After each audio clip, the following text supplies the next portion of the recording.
샬롬. 잘 오셨어요. 저는 어머니 기도회 저 엘리시아에서 드릴 때도 그러지만 이렇게 울컥울컥 눈물 날 때가 있어요. 우리 어머니들을 보면 참 바쁘실 텐데 그죠? 왜 오셨어요? 할 일이 정말 많으실 텐데 이 자리에 왜 오셨어요? 그렇죠? 이 자리가 사실 살 길이죠. 이 자리가 살 길이고 이 자리만이 우리를 살리죠. 그리고 이 자리가 우리를 호흡하게 하죠. 그 은혜를 이 시간 다시 한번 경험하시기를 주님의 이름으로 축복합니다. 우리 옆에 계신 분하고 이렇게 한번 인사할까요? 진짜로 잘 오셨어요. 네. 앞뒤에 계신 분하고도 인사할게요. 진짜로 잘 오셨어요. 교회 소식 몇 가지만 전달해 드리고요. 오늘은 좀 찬양 또 하고 싶어요. 말씀 전하기 전에. 내일 모레 금요일 8시 본당에서요. 고난주간 성금요 예배가 진행되니까 여러분 참고해 주시고요. 돌아오는 주일은 부활주일입니다. 성찬식이 함께 진행되는데 여러분 기도로 마음을 잘 준비해 주시면 좋겠어요. 다른 거는 뭐 주보 참고하시면 될 것 같아요. 우리 찬양하는데요. 만왕의 왕 내 주께서 왜 고초당했나, 이 찬양 우리 할까요? 제가 이 찬양 하는데 그 가사 있잖아요. 십자가 내가 처음 볼 때 나의 마음에 큰 고통 사라져 오늘 믿고서 내 눈 밝았네 참 내 기쁨 영원하도다. 십자가는 근데 변함없잖아요. 어제나 오늘이나 변함없는 것이 십자가고 십자가는 늘 그 자리에 서 있어요. 늘 내 마음속에 있고 내 앞에 있고 내 우편에 늘 십자가가 서 있는데 우리는 늘 실망하게 되고 주저앉게 되고요. 좌절하게 되죠. 십자가는 변함없는데 우리는 자꾸 변해요. 여러분 십자가는 변하지 않아요. 그렇죠? 영원히 동일해요. 우리 영원한 기쁨을 동일하게 주세요. 변하지 않아. 영원히 변하지 않아요. 십자가는. 근데 우리는 자꾸 변해요. 우리 이 시간 이 찬양하면서 여러분 우리의 마음이 다시 한번 주님께 집중되기를 원합니다. 십자가 내가 처음 볼 때에 나의 마음에 큰 고통 사라져 오늘 믿고서 내 눈 밝았네 참 내 기쁨 영원하도다. 우리 이 찬양 다시 한번 두 손을 가슴에 모으고요. 십자가를 묵상하면서 이 찬양 다시 한번 하도록 하겠습니다.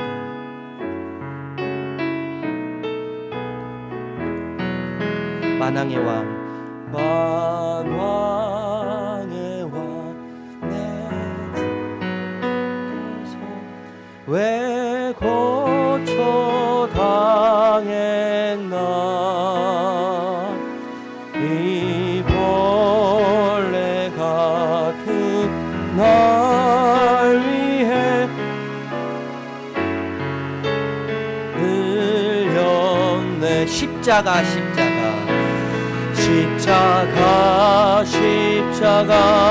내가 처음 볼 때에 나의 맘에 큰 고통 사라져 오늘 믿고서 내는 밝았네 참 내 기쁨 영원하.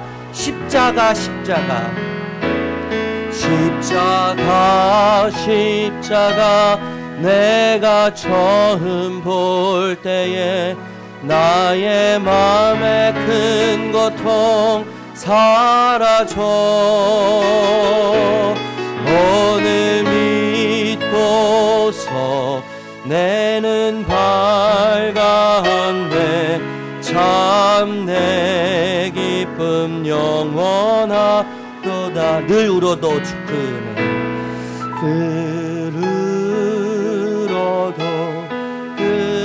큰 은혜 다 갚을 수 없네. 나 주님께 몸 바쳐서 주의 힘쓰리.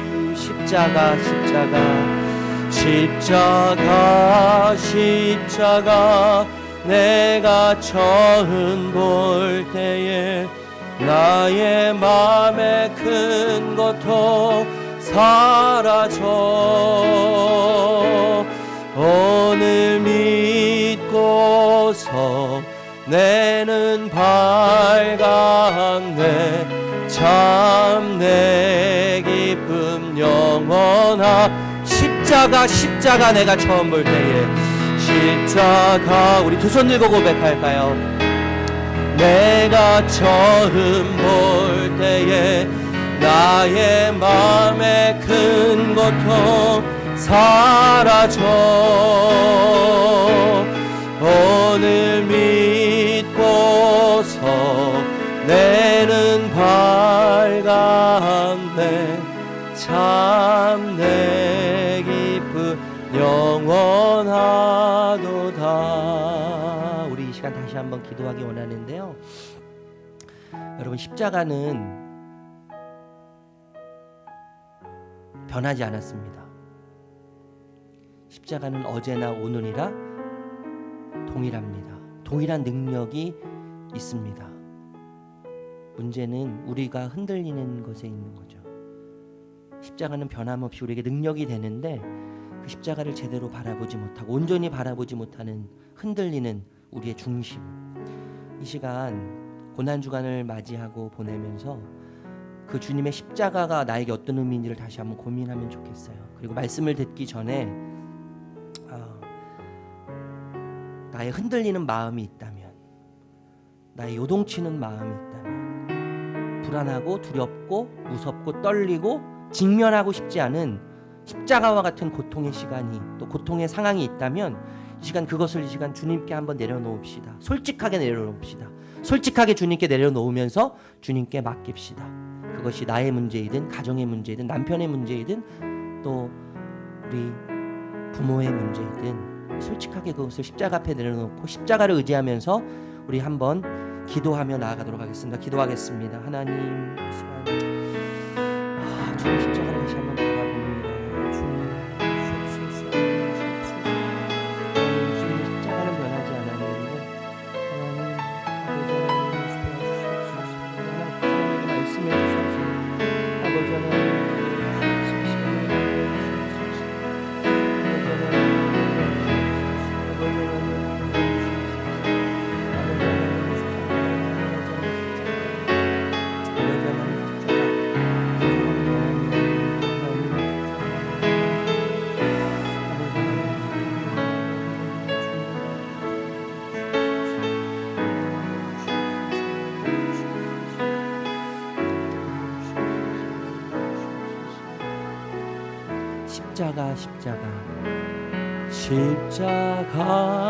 십자가 내가 처음 볼 때에 나의 맘의 큰 고통 사라져.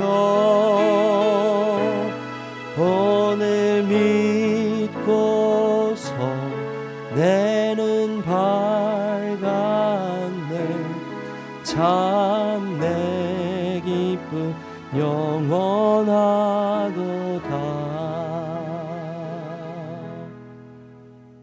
아멘. 우리 하나님께 영광의 찬양의 박수를 한번 올려드릴까요?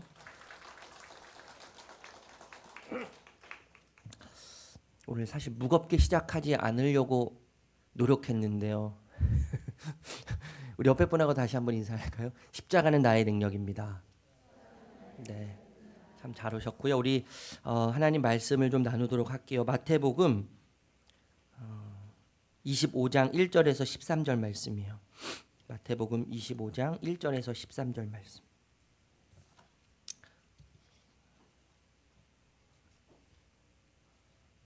마태복음 25장 1절에서 13절 말씀.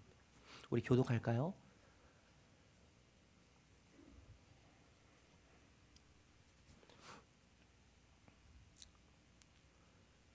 찾으셨어요?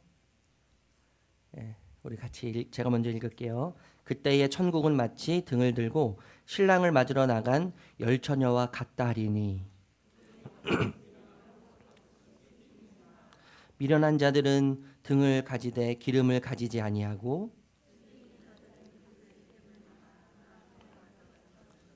신랑이 더디오므로 다 졸며 잘세.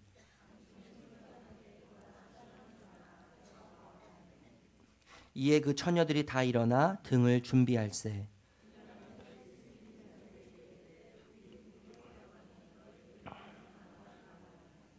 슬기 있는 자들이 대답하여 이르되 우리와 너희가 쓰기에 다 부족할까 하노니 차라리 파는 자들에게 가서 너희 쓸 것을 사라 하니.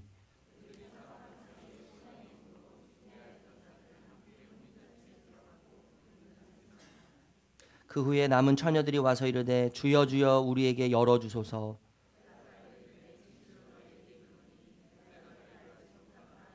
함께 할까요? 그런즉 깨어있으라 너희는 그날과 그때를 알지 못하니라. 아멘. 여러분 마태복음은 오신 예수님에 대해서 이야기하고 있죠. 오신 예수님.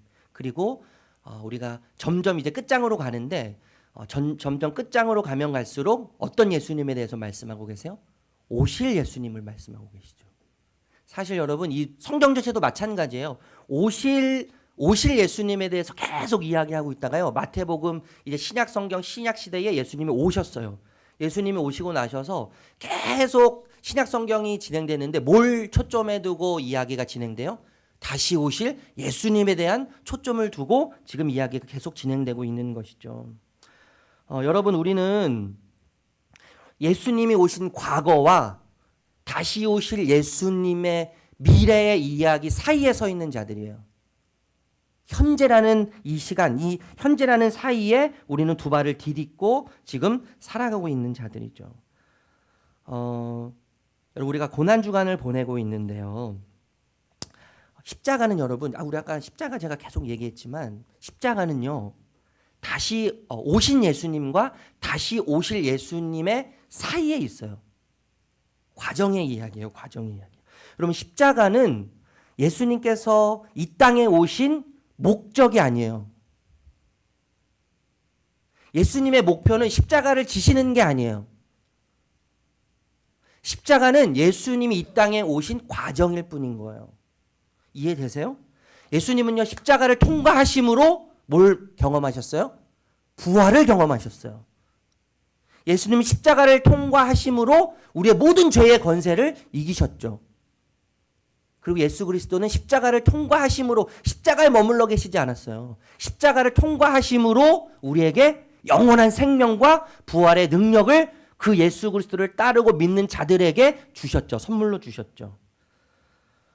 그렇기 때문에 여러분 십자가의 이야기는요. 결론이 아니죠. 그죠? 십자가는요 과정이에요. 십자가는 그를 따르는 모든 자들에게 동일하게 주어지는 그분의 이야기이면서 동시에 우리들의 이야기예요. 그렇다면 여러분 이렇게 생각할 수 있겠죠. 십자가는 지나가요. 아멘. 십자가는 지나가요. 여러분 저는 십자가를 이렇게 좀 정의하고 싶어요. 십자가는 내가 회피하고 싶은 어떤 것이죠. 여러분 예수님께서요 얼마나 그 이 십자가가 고통스러웠고 우리가 좀 이따가도 살펴보겠지만 십자가가 너무나 고통스럽고 너무나 두려웠기 때문에 기도하실 때 뭐라고 기도하세요? 아버지의 뜻을 구하지 않으시고 자기 자신의 뜻을 찾으시면서 기도하시잖아요. 그것이 얼마나 두려웠으면. 그렇지만 여러분 십자가는요 반드시 뭐예요? 과정이기 때문에 지나가는 거예요. 십자가는 회피하고 싶고 만나고 싶지 않고 피하고 싶은 어떤 것인데 여러분 우리에게 얼마나 십자가가 많이 있습니까? 그렇지만 여러분 분명히 아셔야 돼요. 십자가는 뭐예요? 반드시 지나가는 거예요. 저를 한번 따라 하시겠어요? 십자가는 지나간다. 십자가는 속히 지나간다. 예수 그리스도의 이야기가 나의 이야기가 된 자들에게만 주어지는 축복이죠. 아멘. 예수 그리스도의 십자가의 이야기가 진짜 나의 이야기가 되었다면 고통은요 지나가게 되어 있다는 것을 확신하게 되는 거죠. 그 속에서 여러분 우리는 십자가가 주는 뭐예요? 만족을 누릴 수 있는 거죠. 십자가가 주는 용기와 십자가가 주는 힘을 우리는 공급받게 되는 거죠. 여러분 예수님은요 이미 십자가에서 승리하셨어요. 승리하셨어요. 그리고 그 승리를 나에게 주셨어요. 이미 우리는 이긴 자들이에요. 제가요 그 군대 얘기 몇 번 한 것 같은데 제가 그 군대 있을 때 저주받은 인간, 어둠의 자식, 신이 버린 인간이라는 별명을 가진 사람이잖아요. 몇 번 얘기했나요? 그죠? 예. 신이 버린 인간, 저주받은 인간, 어둠의 자식이라고 불리우는 정말 그 어마어마한 그 경쟁률을 뚫고 150명 중에 2명을 뽑는데 제가 딱 뽑혔어요. 어마어마한 확률이죠. 그 어마어마한 확률을 뚫고 갔더니 여러분 이런 군가가 있더라고요. 이겨놓고 싸우는. 이겨놓고 제가 화기중대였는데 이겨놓고 싸우는 화기중대라는 거예요. 싸우는데 뭐 해놓고 싸운다고요? 이겨놓고 싸우는 거예요. 승리를 이미 가지고 있는 우리는 뭐예요? 승리가 우리이기 때문에 여러분 승리 때문에 질 것인가 말 것인가 이것 때문에 고민하지 않고 이미 우리는 승리한 자들이기 때문에 어떻게 하면 잘 싸울까를 고민하는 자들이 거예요. 여러분 예수님은 이미 십자가에서 승리하셨어요. 승리하셨어요. 우리에게 그 승리가 있어요. 그래서 우리의 관심은요. 어떻게 이길 것인가가 아니에요. 어떻게 하면 이것을 잘 싸워서 이것을 어떻게 하면 이길까? 승리를 어떻게 하면 쟁취할까가 아니고요. 어떻게 하면 이 승리의 과정을 잘 밟아서 갈 것인가가 우리의 관심이 되어야 하는 것이죠. 여러분 그래서요. 내 십자가가 얼마나 큰가 보다는 저 사람에 비해서 내 십자가가 얼마나 큰가 저 사람의 십자가에 비해서 내 십자가가 얼마나 고통스러운가에 관심을 갖기보다는요. 그 십자가를 허락하신 주님께 우리는 더 관심을 늘 둬야 되는 것이죠. 십자가를 허락하신 주님. 예수 십자가를 지신 주님을 따라가는 나에게 또 다른 십자가를 맡겨주신 그 주님께 우리는 늘 관심을 가져야 되는 거예요. 여러분 보세요. 제가 아들에게 선물을 준다고 하고요. 선물을 준다고 조그만 껌딱지 하나를 줬어요. 껌. 그랬더니 저희 아들이 하는 말이 아빠 이거 뭐야 하면서 내팽개치더라고요. 제가 얼마나 기분 나빴는지요. 아빠가요 사랑을 담아서 사랑의 마음을 담아서 비록 작은 것이지만요 그 아들을 생각해서 제가 안 씻고 준 거거든요. 제가 안 씻고 준 거잖아요. 제가 안 씻고 줬는데 그것을 받는 아들이 한참 깨우기고 내팽개치는 거예요. 그런 거 보면 참 저를 닮았어요. 저랑 똑같은 것 같아요. 제가 정말 먹고 싶었는데 아들을 줬지만 아들이 그것을 뭐예요? 내팽개쳤잖아요. 내팽개친 거. 여러분 내팽개친 그 태도는 껌에 대한 태도가 아니죠. 누구에 대한 태도예요? 아빠에 대한 태도예요. 아빠 이거밖에 안 돼. 이거 고작 이거밖에 안 줘? 선물 준다고 해놓고 고작 요거야? 라고 하는 껌에 대한 태도가 아니고 껌을 주는 아버지에 대한 태도예요. 여러분 잘 생각하셔야 돼요. 뭘 생각해야 되냐면 우리에게 일어나는 모든 일은 하나님이 허락하셨기 때문에 주어지는 거예요. 그렇죠? 동의하세요?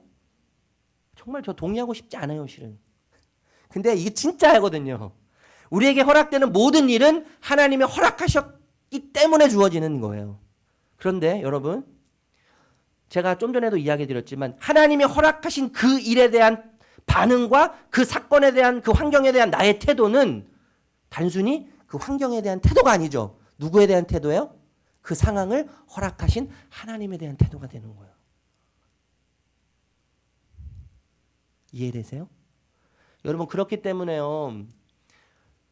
우리의 관심은 어디에 있어야 하냐면 얼마나 십자가가 나에게 크냐. 저 사람보다 내가 더 고통스럽고 내가 더 힘듭니다라고 비교하면서 나의 십자가를 바라보는 것이 아니라 그 십자가를 허락하신 하나님께 우리의 초점을 두면서 그 십자가의 길을 걸어가야 되는 것이죠. 그것이 뭐예요? 우리가 해야 될 일인 거예요. 우리가 해야 될 일인 거예요. 여러분 어쨌든 우리는 여러분 오신 예수님과 다시 오실 예수님 사이에 서 있는 자들이에요. 그 사이를 걷고 있어요. 어떻게 하면 현재라는 오늘을 우리가 잘 걸어갈 수 있을까라는 질문이 당연히 생기게 되는 거 아니겠어요? 예수님 다시 이 땅에 분명히 오신다고 하셨는데 구름 타고 아무도 모르는 때에 예수님이 다시 이 땅에 오신다고 분명히 우리에게 약속하셨는데 그렇다면 우리가 그 다시 오실 예수님을 어떻게 준비하는 것이 정말 지혜롭게 잘 준비한 것인가라는 관심이 우리에게 있어야 된다는 것이죠. 그것을 여러분 오늘 본문이 잘 이야기해주고 있다고 저는 생각이 들어요. 유대인들은 결혼식을 할 때요 혼인잔치를 여는데 혼인 잔치를 열 때 신부 측에서 준비를 했다고 그래요. 여러분 대부분 지금도 관심이 어디에 있냐면요. 사실 결혼식에서 신부가 얼마나 예쁘고 신랑이 얼마나 멋진지에는 관심이 없어요. 어디에 관심이 있어요? 제가 결혼식 결혼식 끝나고 이렇게 올 때 대부분 모든 분들이 한 90% 분들 성도님들이 얘기하시는 게요. 신랑이 진짜 멋지더라. 신부가 진짜 미스코리아 같더라라고 얘기 안 하세요. 그 집 음식이 말이야. 왜 그 모양이야? 그거 5만 원짜리가 그거 뭐야 그게? 그거밖에 안 돼 5만 원짜리가? 아우 진짜 내가 끓여 먹는 게 낫겠다. 내가 끓여 먹는 게 낫겠어. 갈비탕이 그게 뭐야? 고기도 그냥 살도 없고 그 분유를 탔는지 국물 맛이 그냥 느끼하고 뭐 이런 얘기 하거든요. 유대인들이 결혼식을 준비할 때 신랑 측에서 준비하지 않고 신부 측에서 결혼식을 잔치를 준비했다는 거예요. 그리고 여러분 신랑이 오기 전까지 어떤 준비를 하냐면 신부 측의 친구들이 신부의 친구들이 신랑이 언제 올지 모르기 때문에 항상 밤을 대비해서 등불을 준비하고 기름을 준비하고 신부의 친구들이 신랑을 맞을 준비를 했다는 것이죠. 이것이 뭐냐 하면 유대인들의 결혼 예식이 하나예요. 여러분 우리 1절 다시 한번 읽어볼게요. 1절. 네, 같이 읽을까요? 시작. 그때에 네, 여기에서도 지금 신부 친구들이 신랑을 기다리고 있죠. 몇 명이 기다리죠? 10명의 신부의 친구들이 신랑을 기다리는데 여러분 얼마나 고왔겠어요. 한참 결혼 정년기에 오른 아가씨들. 얼마나 예쁘고 얼마나 아름답고 얼마나 고왔겠어요. 그 아가씨들이 지금 신랑을 기다리고 있어요. 그런데 2절 읽어볼까요? 2절 시작. 예, 그들 중에 5명은 어떻고 5명은 어떻다고 이야기해요? 5 처녀는 지혜롭고 5은 미련한 자들이라 이렇게 이야기해요. 그렇게 아름답고 고운 아가씨들에 대해서 신부의 친구들에서 평가하기를 5은 지혜롭고 5은 미련한 자들이라고 이야기를 하고 있죠. 여러분 무엇이 도대체 그들을 그렇게 분류하게 만들었을까요? 그렇게 아름다운 그렇게 아리따운 고운 신부의 친구들을 누구는 지혜롭고 누구는 미련한 자로 분리시킨 나누게 한 궁극적인 이유가 뭘까요? 우리 3절에서 4절 읽어볼게요. 3절에서 4절 시작.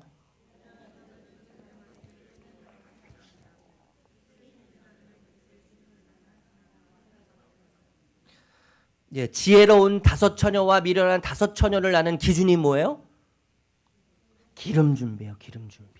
여러분 기름 준비가 아무것도 아닌 것 같지만 기름 준비에 의해서 지혜로운 여인과 지혜롭지 못한 여인이 나눠졌어요. 그런데 여러분 지혜로운 5 여인과 지혜롭지 못한 미련한 5 여인 모두 어떻게 신랑을 준비하고 있었어요? 5절 읽어볼까요? 5절 시작. 뭐 하고 있어요 지금요? 다 졸고 깨어 있는 거예요.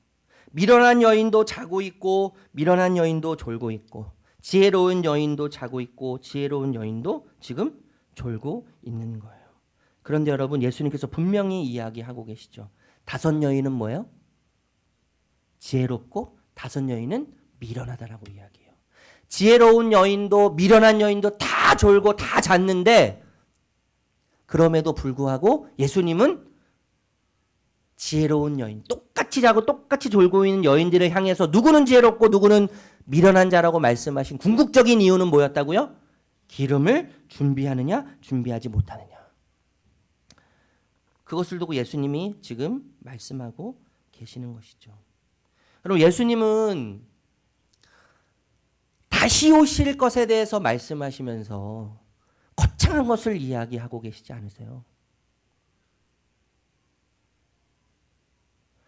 수없이 다시 오실 예수님을 말씀하시면서 다시 오실 예수님을 맞이하는 우리의 태도와 우리의 자세에 대해서 끊임없이 이야기하시는데 그것 중에 하나가 깨어있는 거예요. 깨어있는 거. 그런데 그 깨어있는 것에 대해서 예수님께서 뭐라고 말씀하시냐면 졸지 않고 자지 않는 것에 대해서 말씀하고 계시지 않아요. 뭐에 대해서 말씀하고 계세요?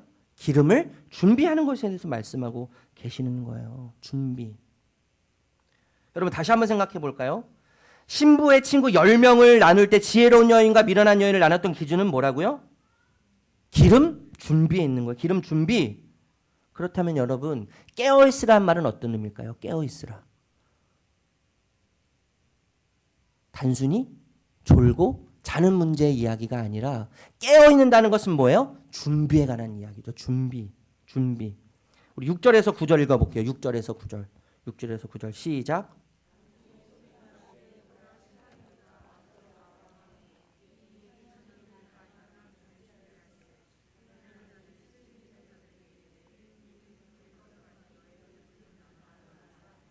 슬기 있는 자들이 대답하여 이르되 우리가 너희가 쓰기에 다 부족할까 하노니 차라리 파는 자들에게 가서 너희 쓸 것을 사라 하니. 여러분 보세요.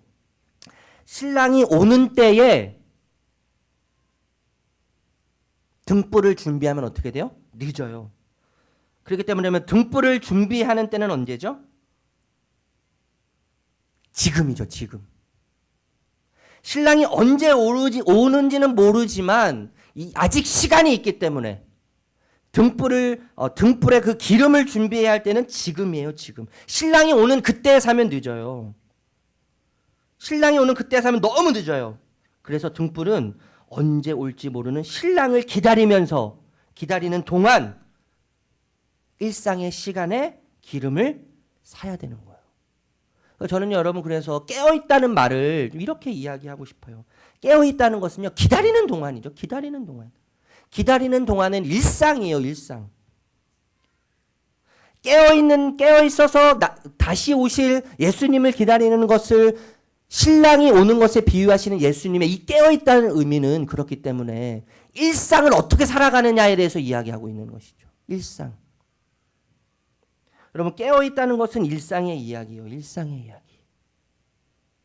대단한 이야기가 아니죠. 대단한 것을 의미하는 게 아니에요. 일상이에요. 일상. 여러분 마태복음 24장 40절에서 42절 말씀 우리 한번 읽어보도록 하겠습니다. 여기는 더 구체적으로 설명하고 있어요. 마태복음 24장 40절에서 42절. 마태복음 24장 40절에서 42절이에요.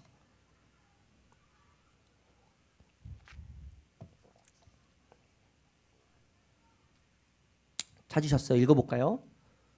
마태복음 24장 40절에서 42절이에요. 시작. 그때에 두 사람이 밭에 있음에 한 사람은 데려가고 한 사람은 버려둠을 당할 것이요. 두 여자가 맷돌질을 하고 있음에 한 사람은 데려가고 한 사람은 버려둠을 당할 것이라.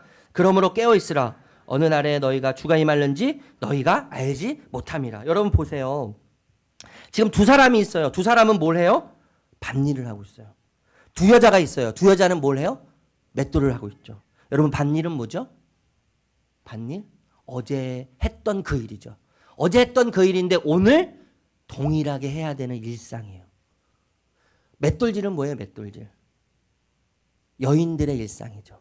맷돌을 갈아서 그것을 가져다가 팔아서 자신들이 먹어야 될 음식을 구매해야 되는 그 일상의 의식주를 해결해야 되는 일상의 이야기들. 그런데 여러분 보세요. 그 일상을 하고 있는 밭에서 일상을 하고 있는 두 사람 중에 한 사람은 선택을 받죠. 그리고 한 사람을 버림을 당해요. 평상시에 했던 일상의 이 맷돌을 갈고 있는 두 여인 중 한 여자는 뭐예요? 선택을 당하고 한 여자는 뭐예요? 버림을 당해요. 이 맷돌이 뭐예요? 일상인데 여러분 일상을 살고 있는 어떤 사람은 선택을 받고 일상을 살고 있는 어떤 사람은 버림을 당하는데 그 이유에 예수님께서 뭐라고 말씀하세요? 42절 다시 한번 읽어볼까요? 42절 시작. 그러므로 깨어있으라. 어느 날에 너희 주가 임할는지 너희가 알지 못하니라. 일상의 이야기를 하시면서 일상에서 선택과 버림을 이야기하시면서 예수님은 깨어있으라고 얘기하시는 거죠. 여러분 그렇기 때문에 깨어있는다는 것은 뭐예요? 일상의 이야기예요. 일상의 이야기. 일상을 벗어난 이야기가 아니죠. 이 두 가지 이야기를 통해서 주가 언제 오시는지 알지 못하기 때문에 일상 속에서 깨어있으라고 하시는데 일상 속에서 잠을 자지 않거나 졸지 않거나 기도만 하고 있으라고 얘기하시는 것이 아니라 너에게 주어진 일상을 살아가면서 일상을 성실히 감당하면서 깨어있으라고 말씀하시는 거예요. 그렇기 때문에 여러분 깨어있다는 것은 일상을 살아가는 거죠. 일상을 살아가는 거. 여러분 선택받은 자와 선택을 받지 못하는 자의 공통점이 있어요. 뭐예요? 어제 일과 오늘 일이 똑같다는 걸 알아요. 어제도 밭일을 했고요. 오늘도 밭일을 해요.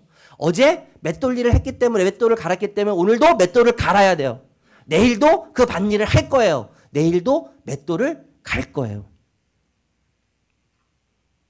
또 공통점이 뭐예요? 성실하게 일을 하죠. 성실하게.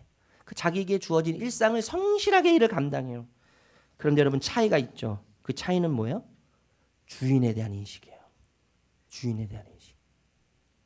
주인이 언제 오는지는 모르지만 반드시 다시 올 것이라고 하는 주인에 대한 인식. 다시 오실 예수님에 대한 인식이죠.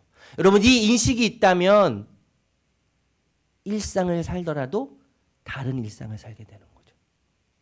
밭일을 하더라도 또 다른 밭일을 하게 되는 거예요. 어제 똑같은 밭일을 했지만 오늘 똑같은 밭일을 하게 되더라도 어제 한 밭일과 오늘 한 밭일은 다른 거예요.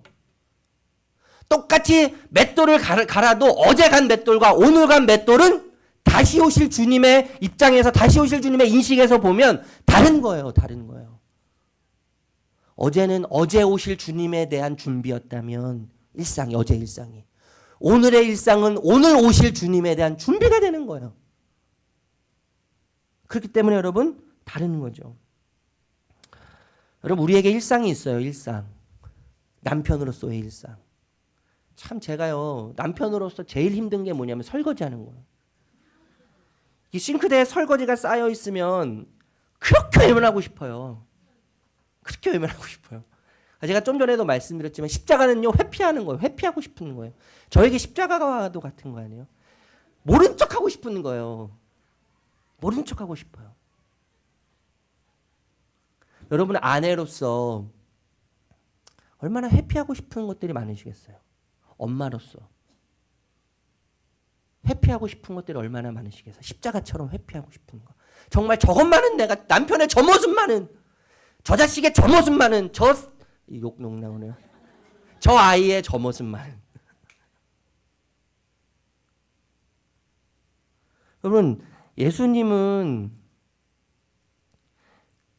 다시 오실 예수님을 이야기하시면서 내가 반드시 다시 올 것인데 다시 오실 예수님을 이야기하시면서 깨어있으라고 이야기하세요. 깨어있어. 여러분 깨어있다는 것은 일상과 연결되어 있다는 것을 기억하셨으면 좋겠어요. 일상과 연결되어 있는 거예요. 여러분 오늘도 우리는 설거지를 할 거예요. 오늘도 우리는 설거지를 할 거예요. 오늘도 우리는 빨래를 하고 빨래를 널고 몰라요. 건조기가 있는 분들은 행복하게 부럽죠. 제 소원이 있다면 저희 아내에게 건조기를 하나 선물하는 건데 어느 날 언젠가는 제가 선물할 때가 있겠죠. 오늘도 여러분 동일하게 여전히 우리는 빨래를 할 거예요. 그렇죠? 자식들의 코가 묻은 옷을 빨래를 하고 남편의 땀이 묻은 빨래를 할 거예요. 오늘도 변함없이 우리는 청소기를 돌릴 거예요. 브랜드는 다르겠지만 청소기를 돌릴 거예요. 오늘도 변함없이 어제 만났던 남편을 만날 거예요. 오늘도 변함없이 우리가 그렇게 구박했던 자녀들을 똑같은 모습으로 만날 거예요. 그렇지만 여러분 어제와 오늘은 똑같아도 어제와 오늘은 너무나 다르죠. 어제 만났던 그 사람을 오늘 우리가 만나지만 어제 만났던 그 사람은 오늘 만난 그 사람과 너무나 다른 사람이에요. 왜요? 어제의 일은 어제 오실 주님을 기다렸다면 오늘은 오늘 일상을 사는 우리 깨어서 오늘의 일상을 사는 우리들은 오늘 오실 주님을 기다리는 자들이기 때문인 것이죠. 여러분 저는 이게 예배라고 생각이 들어요. 이게 예배더라고요. 이게 예배라고 생각이 들어요. 여러분 내가 지금 하고 있는 일에 대한 인식이 달라지면 내가 만나고 내가 대하는 태도는 달라지게 되어 있는 것이죠. 그런데 여러분 이게 어떻게 변해요? 이게 어떻게 변해요? 내가 만나는 사람들에 대한 인식, 내가 만나는 일상에 대한 인식이 달라져야 되는데 여러분 이게 어떻게 변할 수 있어요? 내가 어제 봤던 내 새끼, 나를 그렇게 속삭였던 그 새끼가 잘 들으셔야 돼요. 욕이 아니에요. 오늘도 동일하게 그 자식인데 어떻게 우리 인식이 달라져요? 어제 했던 밭일이 오늘 동일한 밭일이고 어제 했던 맷돌 가는 일이 오늘 동일하게 똑같은 맷돌 가는 일인데 평상시 똑같은 일이 어떻게 우리의 인식이 달라져요, 여러분? 우리의 일상의 인식이 어떻게 변화가 될 수 있죠? 어떻게 이것이 가능하죠? 나를 보시는 예수님에 대한 인식이 달라지면, 나를 이해하는 인식이 달라지면, 예수님이 나를 어떻게 보시는가 하는 예수님에 대한, 나를 보시는 예수님에 대한 인식이 달라지면 내가 만나는 모든 사람들에 대한 인식은 달라지게 되어 있어요. 내가 대하는 일상에 대한 인식은 달라지게 되어 있는 거죠. 여러분, 예수님은요, 우리를 doing으로 보지 않으세요. doing. 우리가 얼마나 주님을 위해서 얼마나 많은 것을 하느냐로 보지 않으세요. 예수님은요, 우리를 being으로 보세요. being, 존재로 보시는 거예요. 내가 주님을 위해서 얼마나 많이 희생하고 내가 주님을 위해서 얼마나 많이 헌신을 했냐로 나를 보시는 게 아니고요. 예수 그리스도는 십자가를 통해서 나를 보시는 거예요. 나라는 존재를 보시는 거예요. 나라는 존재. 내가 보는 나, 예수 그리스도를 통해서 나를 보는 인식이 바뀌면 여러분, 나에게 일어나는 모든 이야기들은 달라지게 되어 있는 거 아니겠어요? 내가 만나는 모든 사람들에 대한 인식이 달라지게 되어 있는 거예요. 우리가 오늘 어머니 기도회로 모였는데 여러분, 이 인식이 바뀌면, 나를 보는 인식, 예수 그리스도를 통해서 나를 보는 인식이 바뀌면 자녀들에 대한 인식이 달라지는 거죠. 우리 자녀들의 진짜 부모는 누구세요? 내가 아니에요. 우리들의 자녀의 진짜 부모는 하나님이신 거예요. 제가 누누이 강조하잖아요. 여러분, 내 수준으로 우리 자녀들을 결정하고 내 수준으로 우리 자녀들이 그 길을 걸어가기를 원한다면 그것밖에 안 되는 거예요. 그렇지만 여러분, 우리 자녀들의 진짜 부모는 하나님이시기 때문에 하나님께 맡기고 하나님께서 진짜 주인 되어 주시면, 진짜 부모님 되도록 우리가 주님께 모든 것을, 우리 자녀들을 맡기면 우리 자녀들의 수준은 진짜 부모이신 하나님의 수준이 되는 거 아니겠어요? 뭘 이렇게 우리의 수준을 강조해요, 우리가요. 우리의 수준으로 뭘 자꾸 우리 자식들에게, 우리 자녀들에게 뭔가 내 기준대로 살지 않으면 망할 것 같고 내 기준대로 하지 않으면 금방 실패할 것처럼 우리가 얼마나 두려워하고 얼마나 우리가 불안해합니까? 여러분, 진짜 우리 자녀들의 부모는요, 하나님이세요. 하나님. 우리 가정도 마찬가지 아니에요, 여러분. 우리의 진짜 가정의 가장은 내가 아니죠. 진짜 우리 가정의 가장은 하나님이신 거예요. 이 인식의 변화는 여러분, 예수님이 나를 보시는 예수님의 인식을 알아야, 예수님이 나를 이해하시고 나를 바라보시는 그 관점을 알아야 달라질 수 있는 거예요. 제가 사실 여러분 말씀을 더 많이 준비했는데 참 시간이 아쉽네요. 그래서 더 많이 전달해 드리지는 못하겠지만 여러분, 오늘 이거 기억하셨으면 좋겠어요. 여러분, 예수님 다시 오신 예수님과 다시 오실 예수님 사이에, 과거의 예수님과 미래 예수님 사이에 현재를 걸어가고 있는 저와 여러분들에게 예수님께서 끊임없이 강조하시는 것은 깨어 있는 거예요. 깨어 있는 거. 근데 깨어 있는다는 것은 뭐냐 하면 일상을 살아가는 거예요. 그래서 일상을 살아갈 때 그 일상이 누구로부터 주어진 일상이냐를 정확히 알면, 그리고 그 일상을 어떤 분이 주셨고 그 일상을 그 어떤 분이 나라는 어떤 존재에게 주셨는지를 정확하게 안다면, 그러면 일상을 대하는 우리들의 태도와 자세는 달라지게 되어 있는 것이죠. 그것이 깨어 있는 거예요. 여러분, 오늘도 변함없이 동일한 일상을 살 거예요. 남편을 만나고 자녀를 만나고 부모를 만나고 설거지를 하고 빨래를 하고 개고 똑같은 일상을 우리가 걸어가겠지만, 오늘 우리의 일상이 주님을 준비하는 일상이 된다면 그 마음으로 그 인식으로 오늘 우리에게 주어진 일상의 길을 걸어간다면 우리는 깨어있는 자들로서 주님이 다시 오시는 그날에 주님 품에 안기게 되는 은혜가 저와 여러분들에게 있을 줄로 믿습니다. 깨어있어서 주님을 잘 준비할 수 있는 저와 여러분들 되시기를 주님의 이름으로 축복합니다. 함께 찬양하고 기도할까요?